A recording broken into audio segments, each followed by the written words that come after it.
Kita ini misa keluarga. Jadi kalau ada yang bilang berhenti, saya berhenti nanti khotbah. Ya. Karena misa keluarga ini. Kita misa keluarga. Ada satu pasang suami istri yang datang kepada seorang romo untuk berkonsultasi tentang pernikahan mereka. Mereka datang kepada seorang romo ini untuk menyampaikan masalah pernikahan mereka. Istrinya berkata kepada Romo, kami ini sudah tidak bisa lagi. Sepertinya kami sudah tidak cocok. Karena setiap hari bertengkar terus. Tidak ada yang benar. Salah semua saya. Saya siap kopi juga salah. Siap makanan juga salah. Selalu saja disalahkan. Lalu yang suami ini juga mau membenarkan diri. Romo, saya juga selalu dipersalahkan kalau tidak kasih uang gaji. Sedikit saja hari-hari ini saya dapat, itu juga salah. Banyak juga salah.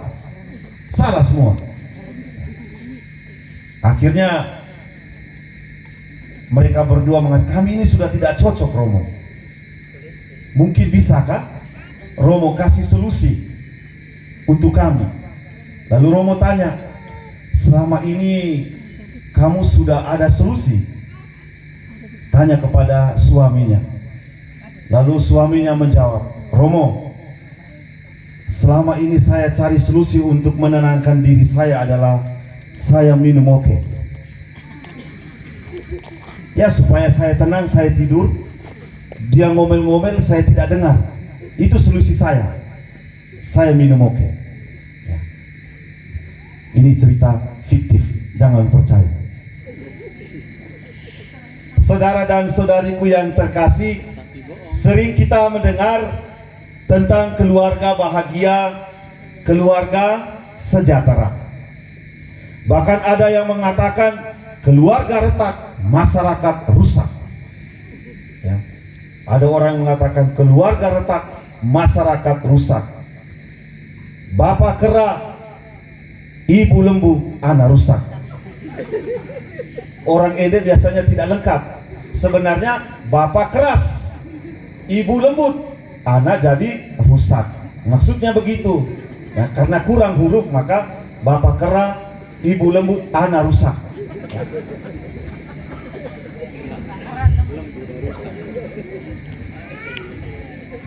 Keluarga adalah sel terkecil dalam hidup masyarakat.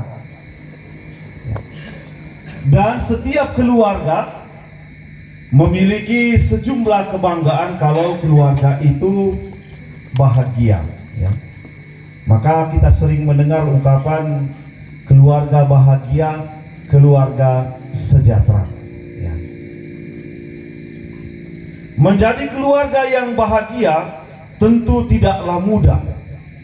Menjadi keluarga yang sejahtera itu tidak mudah, ya, bagi bapak ibu yang menjalani hidup sebagai keluarga. Ya. Hari ini kita semua merayakan pesta keluarga kudus, Yesus, Maria, dan Santo Yosef. Keluarga ini dikatakan kudus bukan hanya karena keluarga ini hidup damai, hidup rukun, hidup bahagia, atau juga bukan karena hal-hal hebat yang mereka lakukan atau hal-hal yang luar biasa. Tapi ternyata keluarga ini dikatakan kudus karena justru mereka melakukan hal-hal biasa dan sederhana itu dengan cara yang luar biasa. Hal-hal sederhana, hal-hal yang biasa, tapi mereka melakukan cara yang sungguh luar biasa. Dalam Injil dikisahkan dengan jelas yang baru saja kita dengar, keluarga ini sudah sejak awal terancam hidup mereka. Ya. Maria dan Yosef sejak awal ketika Yesus lahir itu sudah terancam hidup mereka, sudah diganggu. Bahkan bukan hanya diancam, tapi ada keinginan yang tidak baik yang timbul dalam diri Herodes, mau membunuh Yesus. Jadi keluarga ini sudah sejak Yesus lahir itu sudah mengalami hal yang tidak baik. Yusuf begitu bertanggung jawab atas keselamatan dan masa depan keluarganya ini. Ini Yusuf ini contoh bapak yang sangat baik. Ia dengan setia penuh pengorbanan berusaha meluputkan keluarganya itu dari ancaman Herodes. Ia yang tak mau mengalami risiko dan atas kepercayaan yang teguh pada kehendak Tuhan, ia pun berusaha meluputkan bayi Yesus dan Maria dari bahaya ancaman Herodes. Yang menarik ialah dari keluarga ini adalah keluarga ini sungguh hidup seturut dengan kehendak Tuhan. Arah hidup dan keputusan yang mereka ambil sungguh-sungguh dengan bijaksana dalam terang rencana Tuhan.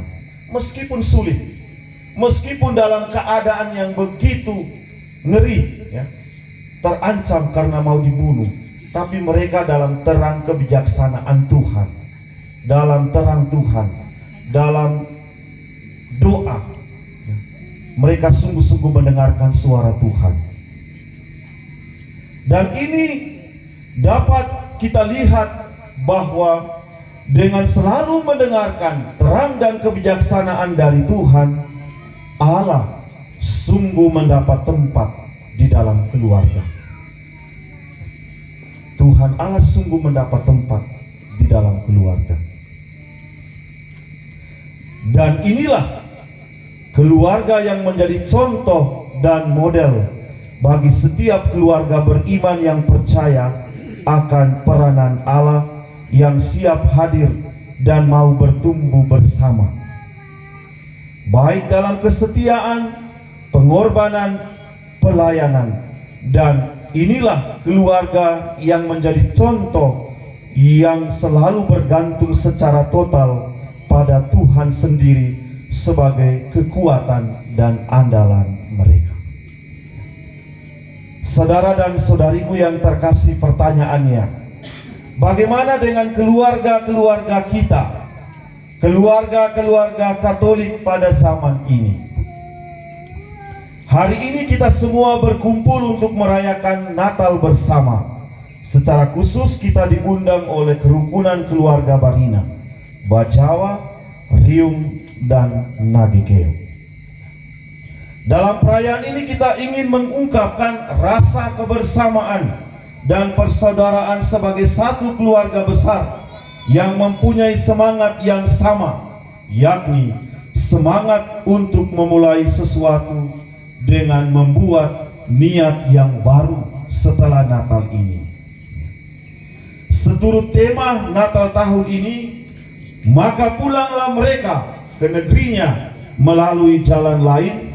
Kita semua yang merayakan perayaan Natal diharapkan untuk membangun kebersamaan kita dengan niat yang baru. Pulanglah mereka ke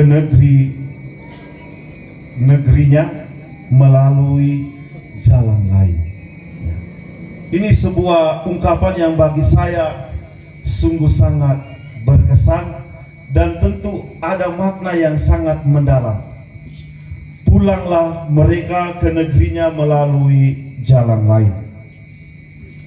Ungkapan inilah yang benar-benar menandakan kita bahwa setelah kita berjumpa dengan Tuhan, kita pun siap membaharui diri kita untuk mengikuti jalan yang lain. Jalan yang lain ini mungkin tidak luar biasa, tidak istimewa,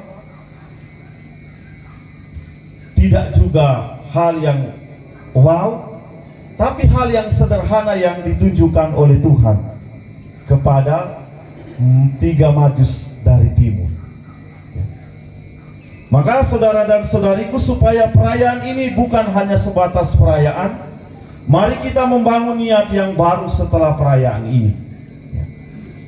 Jalan lain yang dimaksudkan adalah jalan di mana kita membangun kehidupan keluarga kita dengan doa.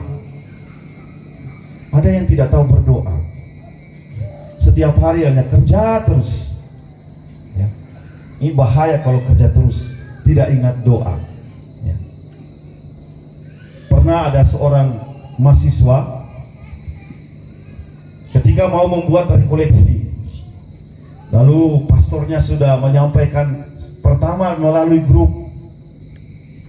Karena tidak ada respon, pastornya menyampaikan melalui WA pribadi. Tiba-tiba jawab, mohon maaf pastor, hari ini kami kuliah. Padahal hari Minggu.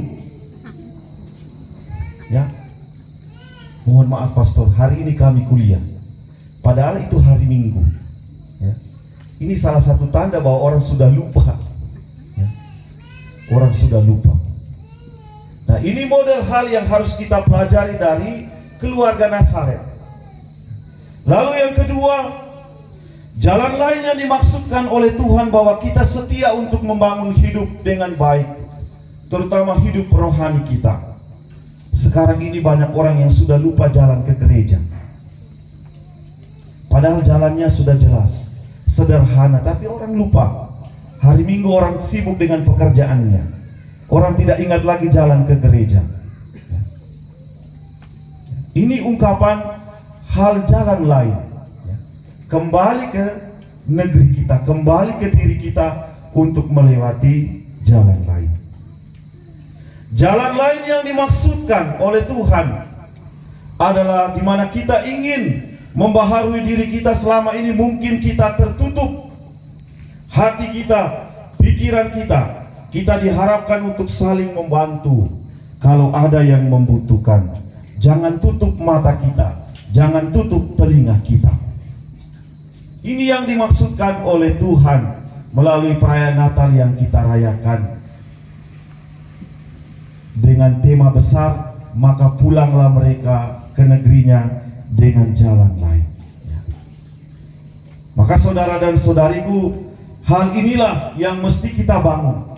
Bukan hanya sebatas bahwa tiap tahun kita merayakan Natal, tiap tahun kita merayakan Tahun Baru. Tapi yang paling penting, ada semangat dan niat yang harus kita bangun. Seperti yang dialami oleh tiga Majus dari timur setelah berjumpa dengan Tuhan. Ya. Maka saya hanya berpesan, setelah nanti dari sini, ya, kita harus mulai dengan jalan lain hidup kita. Ya. Selama ini mungkin selalu marah terus di rumah dengan suaminya atau istrinya, harus omong, kita harus jalan lain Bapak Mama. Ya.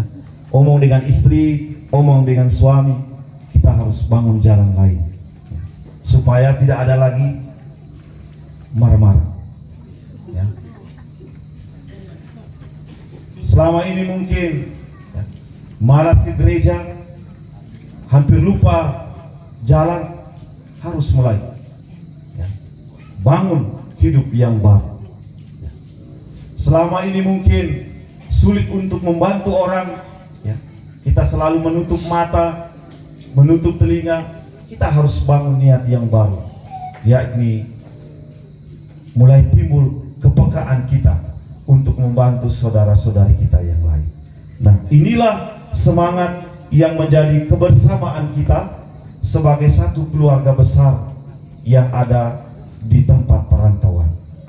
Kita harus menjadi orang yang bisa membanggakan hidup kita, membanggakan kebersamaan kita, dan juga menjadi orang yang setia membantu satu dengan yang lain. Semoga sabda Tuhan yang kita dengar teristimewa keteladanan hidup dari keluarga kudus Nazaret sungguh-sungguh menginspirasi hidup kita, terutama Bapak dan Ibu, adik-adik, Dengan jelas tadi sudah dikatakan, saya tidak mau ulang.